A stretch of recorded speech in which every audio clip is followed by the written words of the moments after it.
I love Provo. Can you hear me? People, when I rave about this town and how friendly it is and how clean and how nice, people say, why don't you live there? And my answer is because they have winter.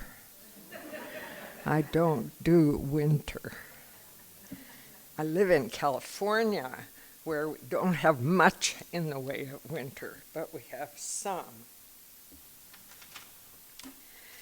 I'm going to try to stay on schedule.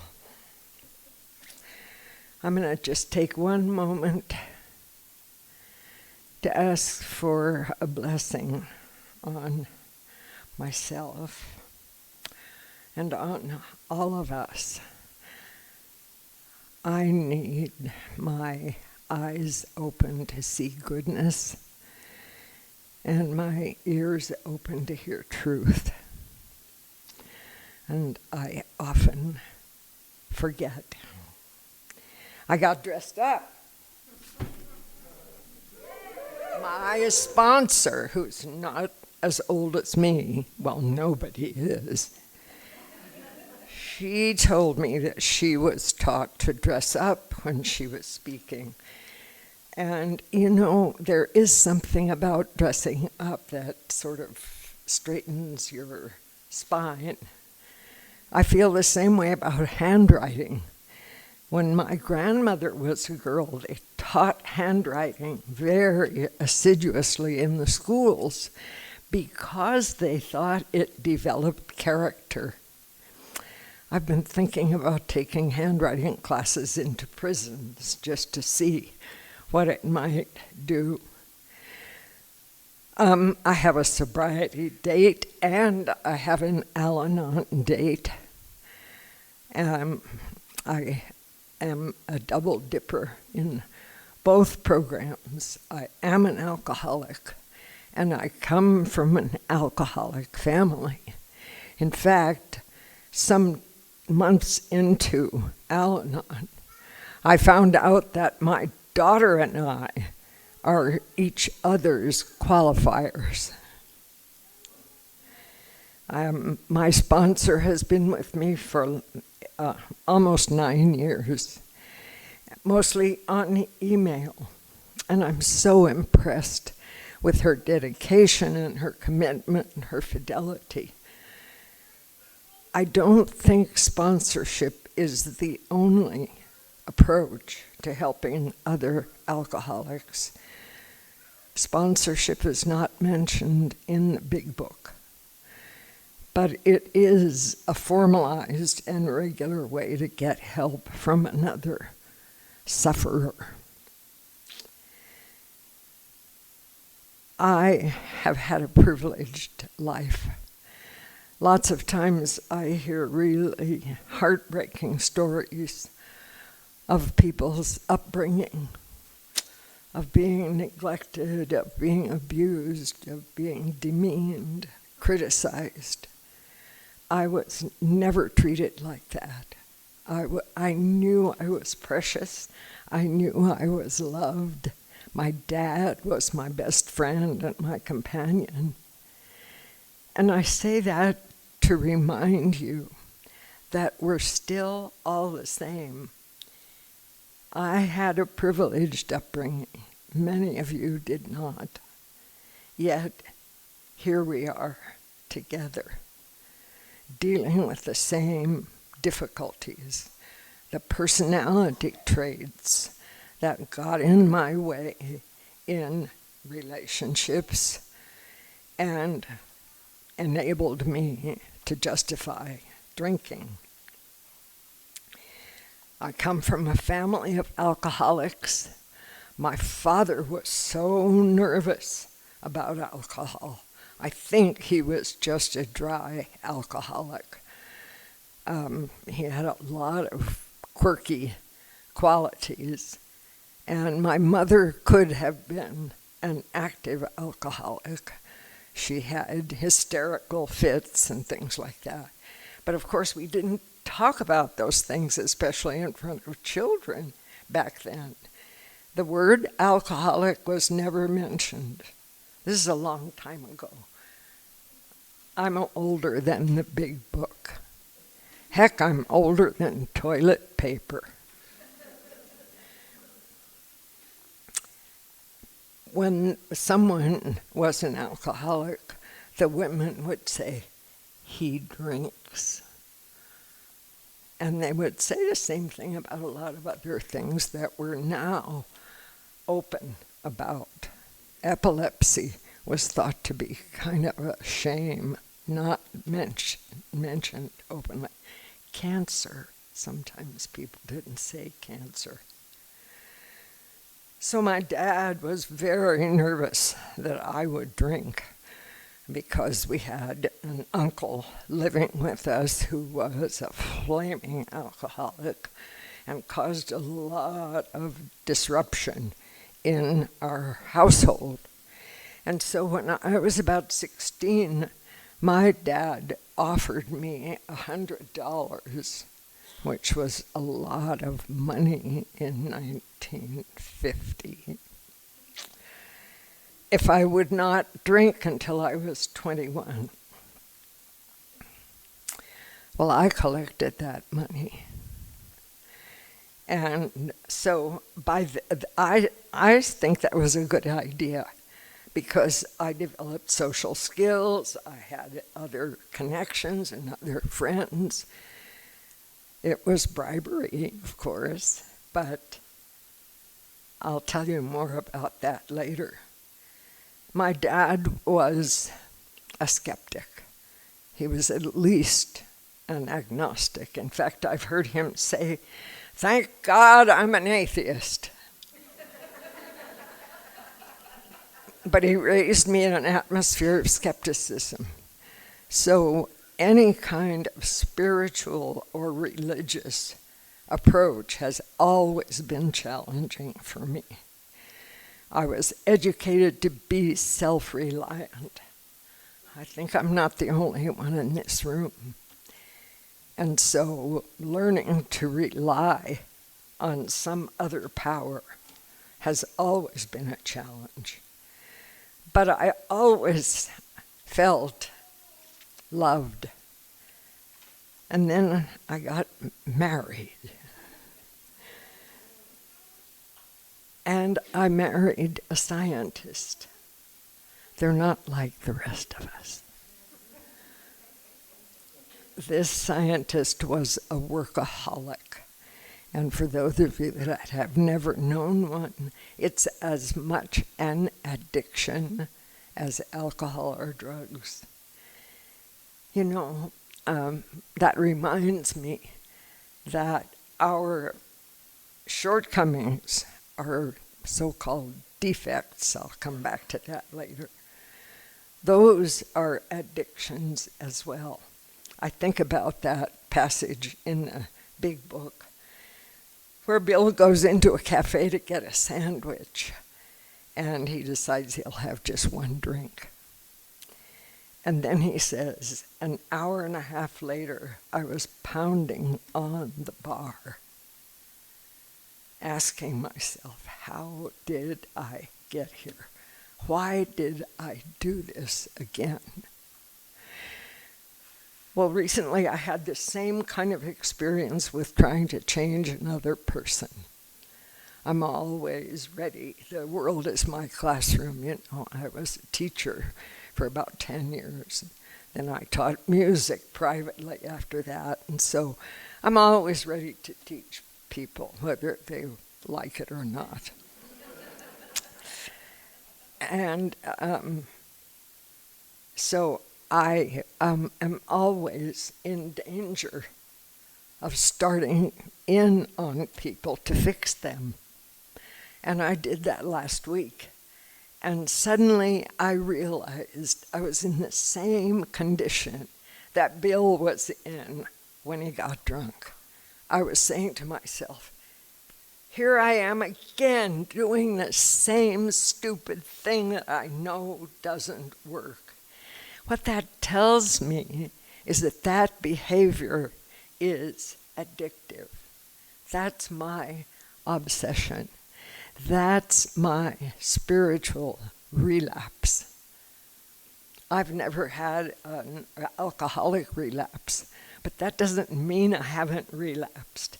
Every time I slip into practicing one of my, let's call them fruitless strategies rather than defects, I see that I didn't mean to. I didn't decide to do that.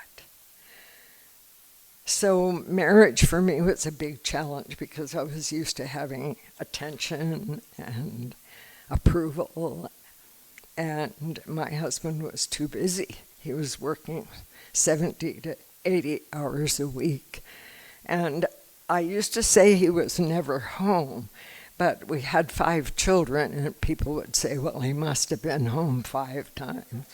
So I gave up saying that, but it didn't help my disappointment, my resentment.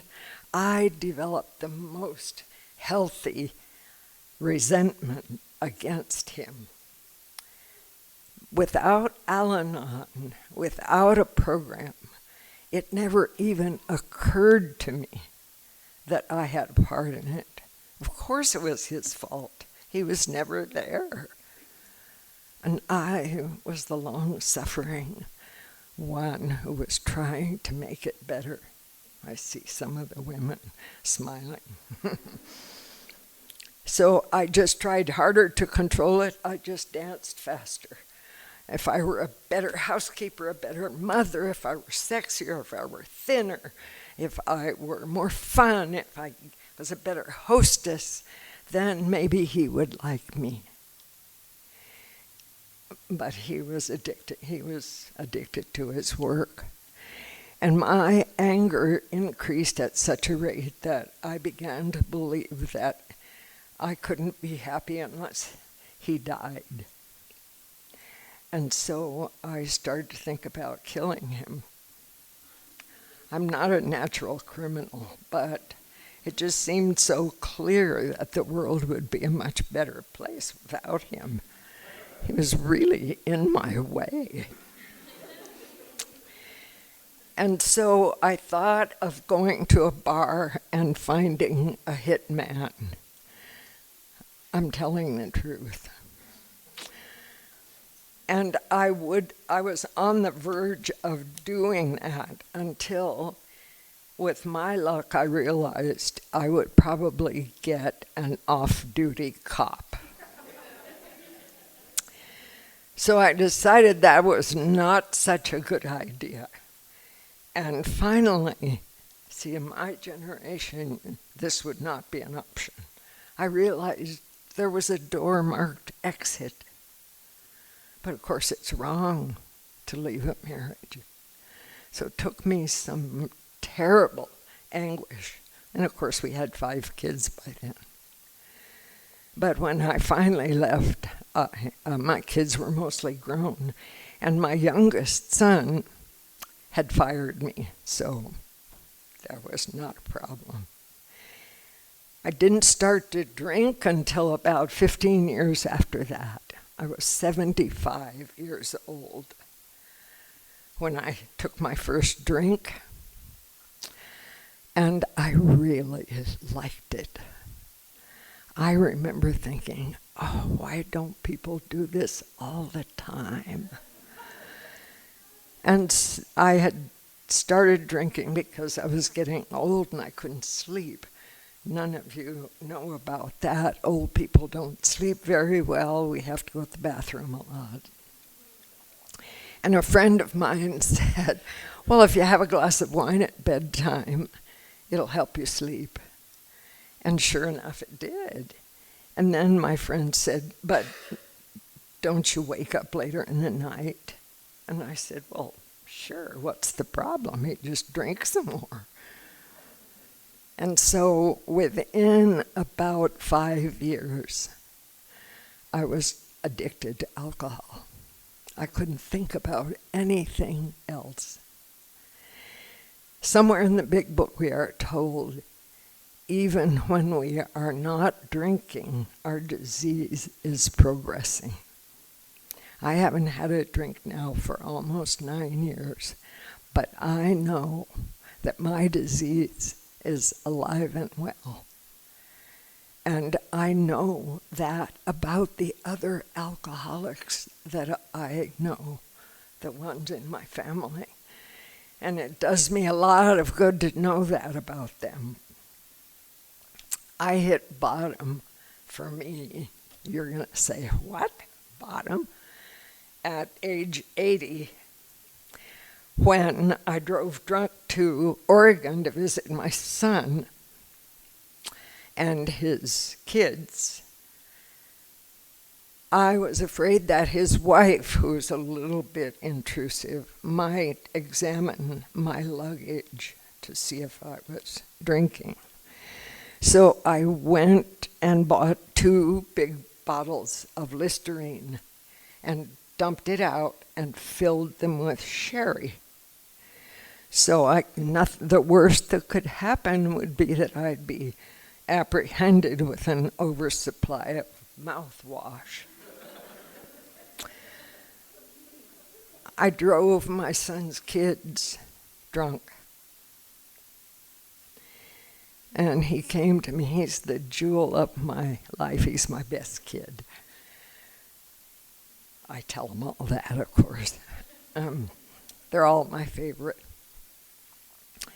He came to me almost in tears and he said, Mom, we think you're drinking. And I said to this light of my life, oh no, Dave, I would never drink at your house. I know you don't like alcohol. I was drunk then, and he knew it. And it's just the crazy kind of thing that alcoholics do, and that I've seen those in my family who are alcoholic act out. So I drove home drunk from Oregon to California, and it was there that it dawned on me that my son and his wife were not the problem. I had brought the problem with me. There's a guy named Tony in one of my meetings at home, and he gets up and says, I'm an alcoholic and Tony is my problem. So I went to Kaiser's chemical dependency recovery program. And one of the first things anybody told me was that alcoholism is a disease. I didn't know that. That was the best news I've had in a long time. That if I stand up in front of a group and say, I'm Beth and I'm an alcoholic, I am not saying I'm stupid or I'm weak-willed or I'm evil. Alcoholics have a condition, but it's a soul sickness. Alcohol is not the problem. It's a symptom. And in that way, alcoholics and their families are the same, because it's not the quitting of drinking that is the point for alcoholics, but to address the personality traits that led them to drink, or in the case of Al-Anon, that led us to think that we were in charge of everything. That we were somehow designated to fix everybody and fix everything.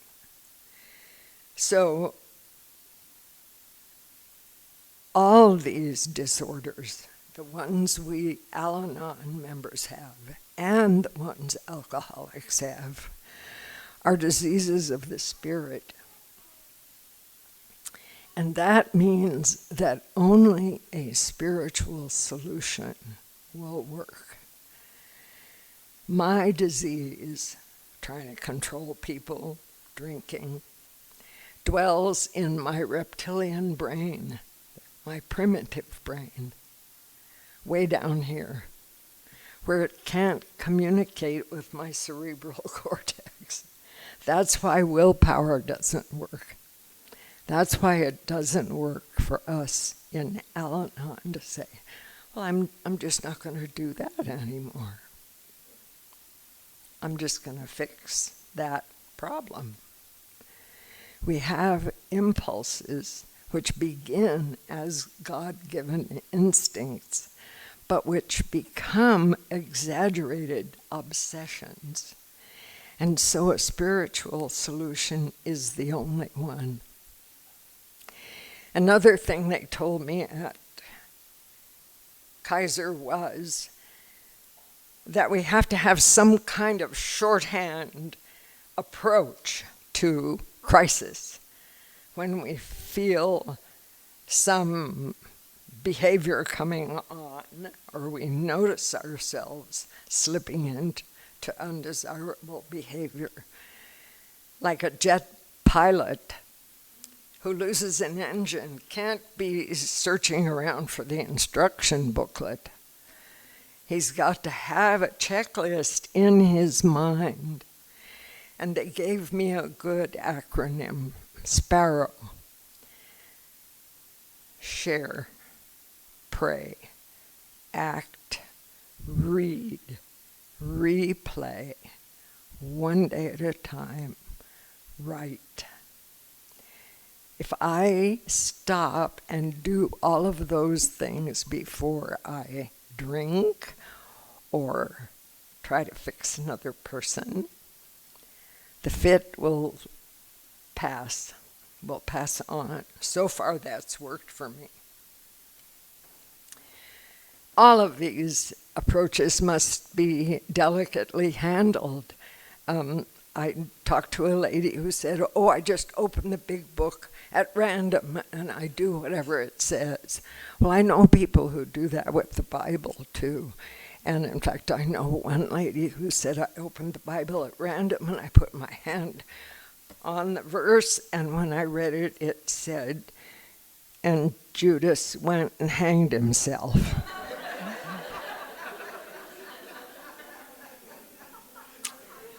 I use a lot of reading because I'm a reader, and I do a lot of writing, and I'm a stand-up writer. I like to have a stand-up desk. It's the one trait I share with Thomas Jefferson. Otherwise, I'm not like him at all. But an ordinary kitchen counter isn't high enough for me. So I got this box that grapes came in, and I use it, and I write on it, so that all the things that help me are right at hand. Like, one of my biggest discoveries in the 12 steps has been that before I came in, I thought the big question in life was, how can I get what I want? Now I see that the question is rather, who will I be? What is this soul going to be like when I bring it back to God? So I've got that written on here. The question is not, how can I get what I want, but rather, who will I be? And then I've got God's will equals truth and reality. You know, we say, thy will be done. Well, God's will be done. He's God, for Christ's sake. So I can either go with it or I can swim upstream. Who do you think's going to win?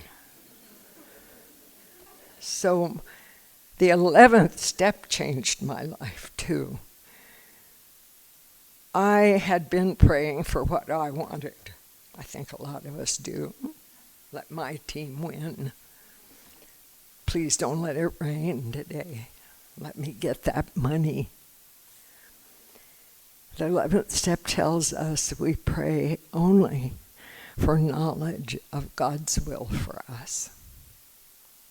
Oh, I hate that. So I don't get what I want. My job then is, I will never say surrender. I hate that word, so I'm not going to do that.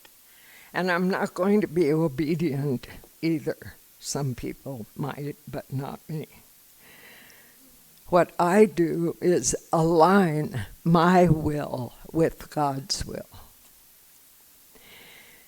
There are a lot of situations like that where there are words that bother us. I think I'll come back to that.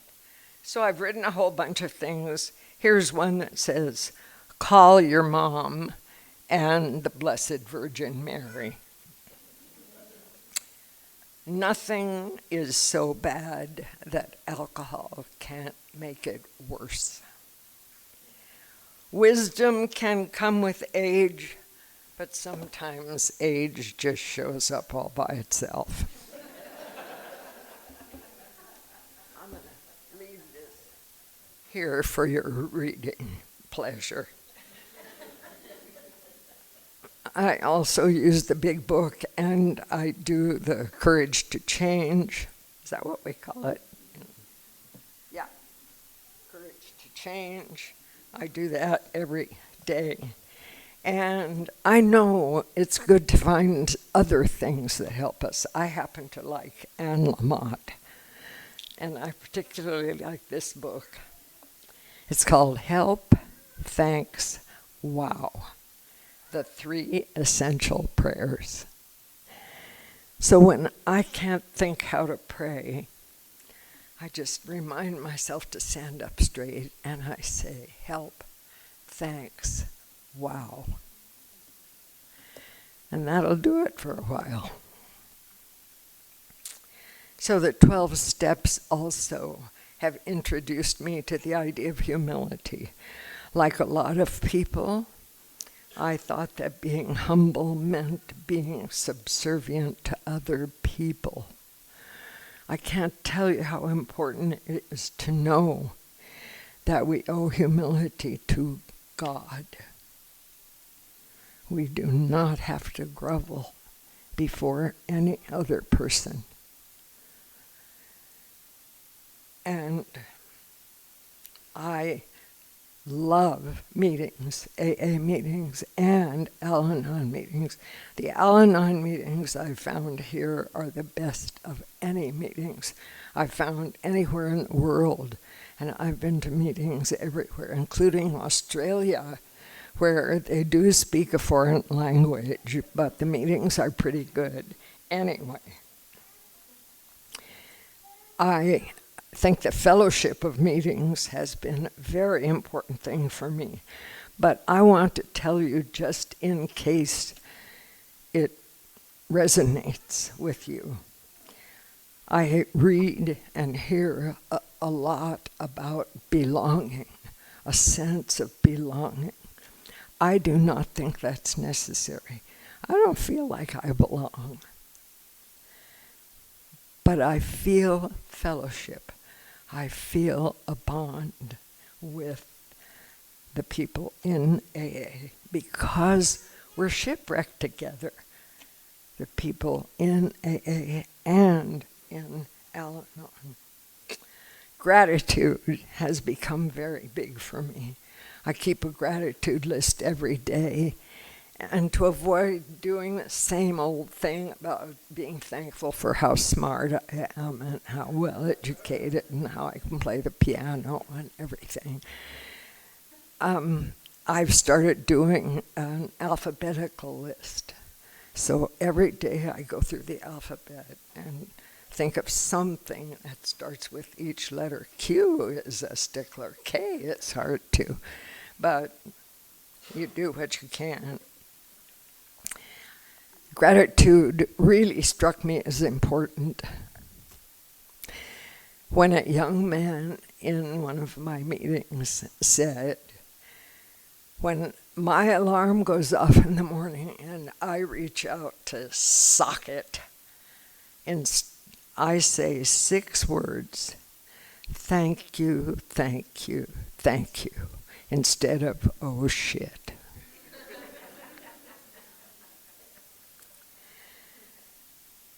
You know, being grateful infects your life if you let it, and gives you a balance.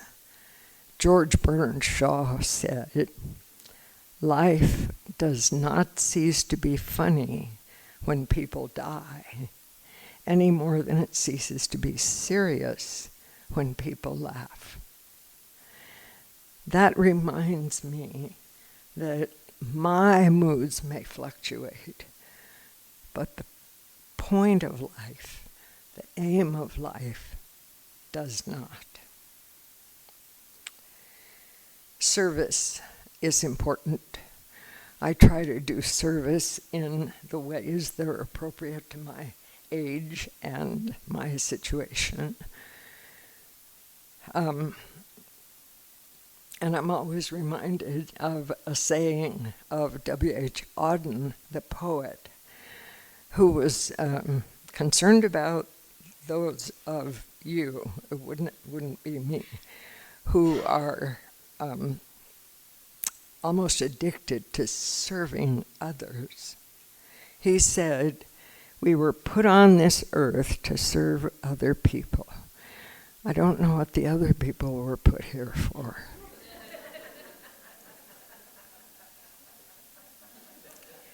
I've heard people in meetings say that this program saved my life. Well, you're going to die anyway. That may be a surprise to some of you younger folks. It might have postponed your death and made it less icky. But we're all going to die. God doesn't hate death. He invented it. I think what God hates is spiritual death. Addictions kill the spirit. They shut off the light of the spirit. And the heart of spiritual fitness and of spiritual life is free will. That's what distinguishes us from the animals, that we can choose. No tiger ever says, I wonder how to be a tiger. But we wonder how to be human. What is it right to do? Addictions remove that. They take away that uniquely human quality. And I've seen death as a result of addictions. Uncles of mine died young. I had a son, my youngest son died 2 years ago of fentanyl poisoning because he was addicted to cocaine. This program has helped me get through things like that without losing my equilibrium. There have been a whole lot of other changes in my life too, and some of them I have not liked. The one I've hated the most, I think, is the phrase that says, when we are disturbed, no matter what the cause, there is something wrong with us. Oh, I hate that. Ugh. What? In my marriage, there was something wrong with me. It was all his fault. Any fool could see that. And I'm supposed to ask myself, how I contributed to the disturbance when I was knocking myself out to fix it? Well, the more I thought about it, the more I realized that the question is how we respond, how we decide to react, and that resentment and anger are not the only possible responses to unpleasant behavior. There are lots of other choices. We can choose compassion, we can choose humor, curiosity, restraint, gentleness, humility, patience, respect, tolerance, sarcasm. I do choose that sometimes. And so it's once again a question of choice. So I'm a work in progress even at 89. I'll be 90 in September. I feel like I should wear a sign that says under construction. And some aspects of the program are still hard for me. I get real itchy when they read the promises. What? It says, are these extravagant promises? Damn right they are. They're about getting a new life and new hope, and some of them have come true for me. But I'm still waiting for self-seeking to slip away. I've learned a little bit about prayer in my time in this program. But I still leave a lot of messages for God that He doesn't return. I've learned a little bit about forgiveness, mostly the loopholes. I can tell you all about those. I was very glad to be told not too long ago that forgiveness must be given. Trust must be earned. Well, some people don't agree with that, but I love it. It means that I can forgive, but I don't have to trust the SOB. To forgive means to give up my right to get even. And that's why it's a gift to me. When I was holding a grudge, I spent a lot of time and energy plotting how to get even, how to fix him, how to I'll make him sorry. I don't have to do that if I forgive. Humility is still a challenge for me because I'm so smart and everything. And it doesn't mean that I have to be subservient or self-effacing. I don't have to say, oh no, it was nothing. I still live by my 3 apps. I know you all have apps that are important to you. Mine are appreciation, approval, and applause. But I'm trying to break my addiction to those things.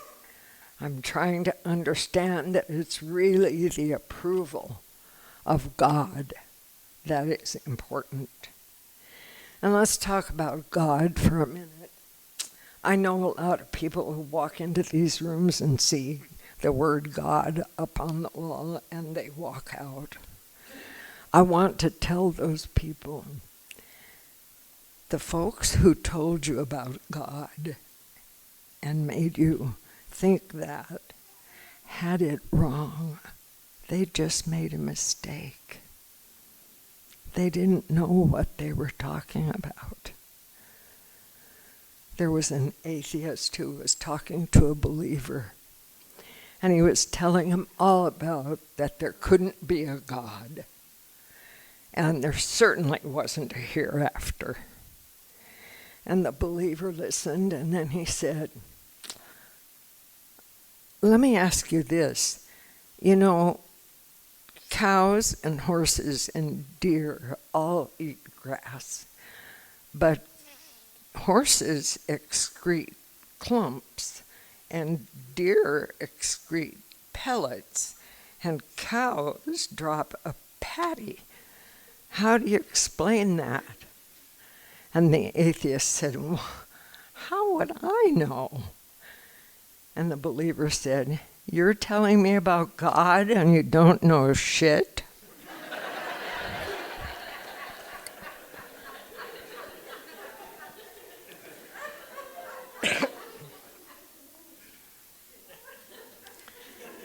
There's a page in the big book that talks about God and about coming to terms with the idea of God. And basically, all we have to do is acknowledge that I'm not God. There's something, and I'm not it. And that's the first step, I think. I call God Howard myself, as in our Father who art in heaven, hallowed be thy name. It makes him feel, more folksy. Sometimes I call him boss. I like that better than God. But I will not say that I surrender, nor will I be obedient or subservient. That may be an obstacle. That may be holding me back. But I think the first thing God wants of me is to be true to myself. He does not want me to betray myself. And of course, that means that we must spend time in meditation, in silence. I pray often that I may be quiet often so that I can listen. Lots of times I hear nothing. But I keep trying to understand what this is all about. But the defects thing bothers a lot of people. They don't want to. My daughters have said, they hate that word. My daughter said, I'm not defective. Well, it doesn't bother me very much. But on their account, I've developed a list of alternative words: weakness, flaw, shortcoming, frailty, fault, failing, lapse, vice, sin, if you like. Unsuccessful strategies, that's the one they like. Ineffective habits, infirmities. So we don't have to believe that we're defective. The other thing that bothers me is in the preamble where we say we don't belong to any sect and we seek no controversy. My kids saw that and they said, what's Mom doing in a group that doesn't seek controversy? I love contention. My Uncle Joe, the alcoholic, used to say, anybody who doesn't like a good argument isn't worth a good goddamn. And when we read the part in the how it works that says some people are constitutionally incapable of being honest with themselves, I always wonder if they mean me. How would they know?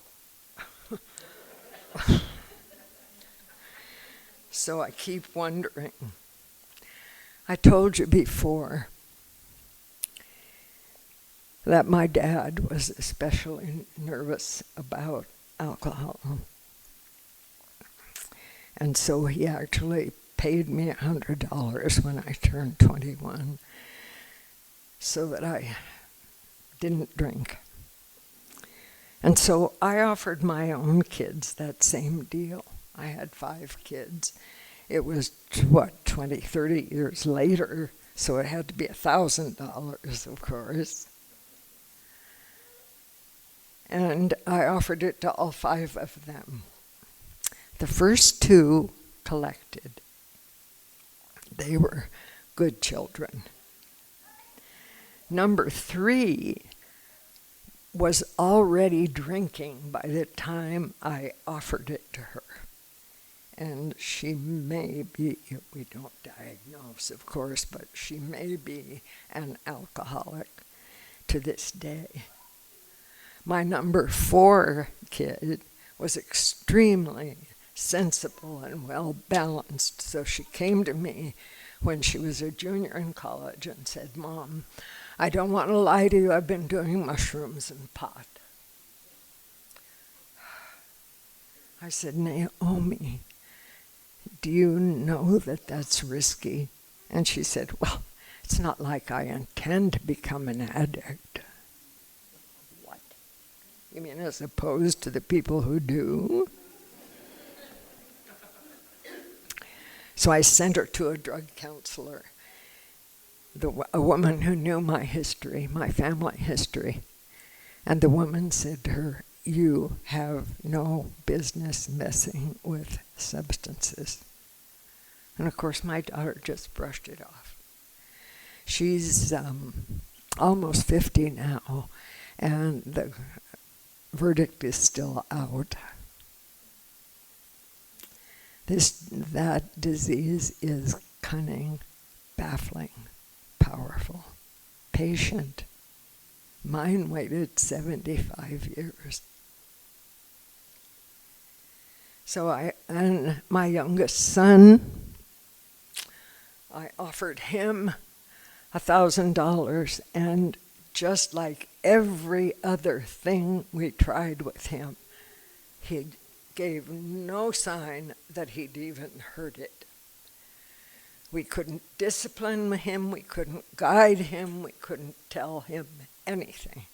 He was the most rigorously autonomous person I have ever known. I learned a lot from him.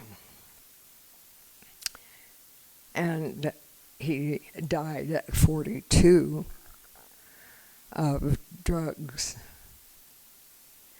At his funeral, there were over 400 people. I didn't think he'd ever amount to a thing. I kept going around saying, "What is this? I didn't think Jesse had any friends. He was so crabby." Oh, we loved Jesse. I think he acted out for them. But more than that, he seemed to be a role model. Several of the young men who were there, younger than my son, said, "Jesse taught me everything I know about how to be a man." And what really touched me and made me resolve to do the right thing, even when I don't think it's going to work or have any effect, was the young man who came up to me and said, "Mrs. Erickson, I don't think you know that there are about a dozen young men at this funeral to whom Jesse offered $1,000 if they wouldn't drink until they were 21. Thanks, I'm Beth.